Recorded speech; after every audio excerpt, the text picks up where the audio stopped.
c'est très émouvant de voir ce film. Moi, j'ai eu la chance de travailler aux côtés de Solveig aussi à plusieurs reprises. Cette occasion, c'était la deuxième. Et en fait, pour remettre un peu les choses dans l'ordre, il y a une première parenthèse qui s'est ouverte pour moi, qui était un aspirant. J'avais vraiment envie de travailler dans le cinéma, et je faisais des études de cinéma, et pour moi c'était un peu un rêve. Et donc il y a une première parenthèse qui s'est ouverte avec Au Laker, et je pensais qu'elle se refermerait ensuite, puisque à l'issue du film, j'ai intégré la société de production Agatine Ex Nihilo, qui a coproduit aussi le documentaire. Mais voilà, comme je pense tous les gens qui sont passés avant moi, on peut le dire, Solveig, c'est quelqu'un qui était extrêmement fidèle et qui s'attachait aux gens, aussi à son entourage proche, mais aussi aux gens avec qui elle travaillait. Et je crois que tous ceux qui ont travaillé avec elle peuvent dire qu'ils sont devenus aussi ses amis. Et je crois que je l'étais devenu aussi à ma manière.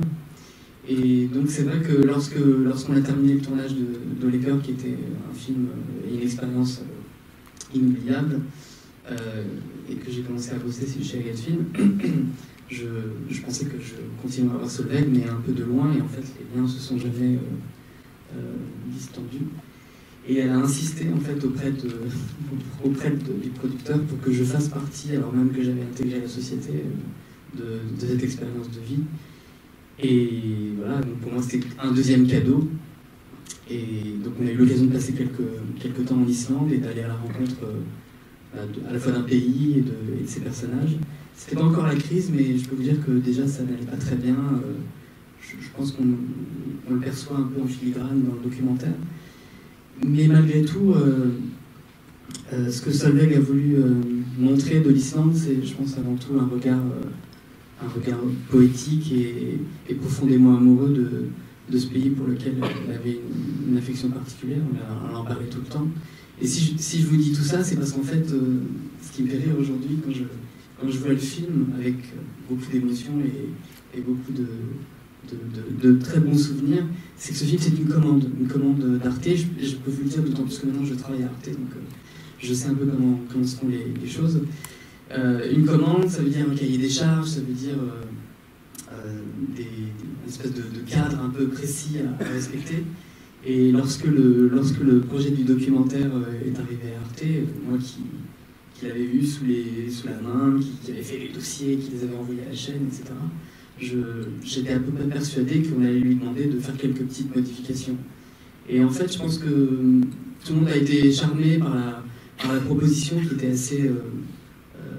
comment dire, pas complètement structurée au départ, c'était un peu une balade que Solveig proposait, puisque le thème c'était d'aller à la rencontre de la jeunesse de pays européens. Et je pense que de tous les films de la collection, c'est certainement le plus atypique, parce que c'est un film qui est sans commentaire, c'est un film qui met en scène un petit peu les personnages tout en étant en immersion avec eux dans leur vie quotidienne. Et voilà, je pense que c'est aussi pour ça qu'il a marqué et qu'on lui a laissé faire ce qu'elle a eu envie de faire.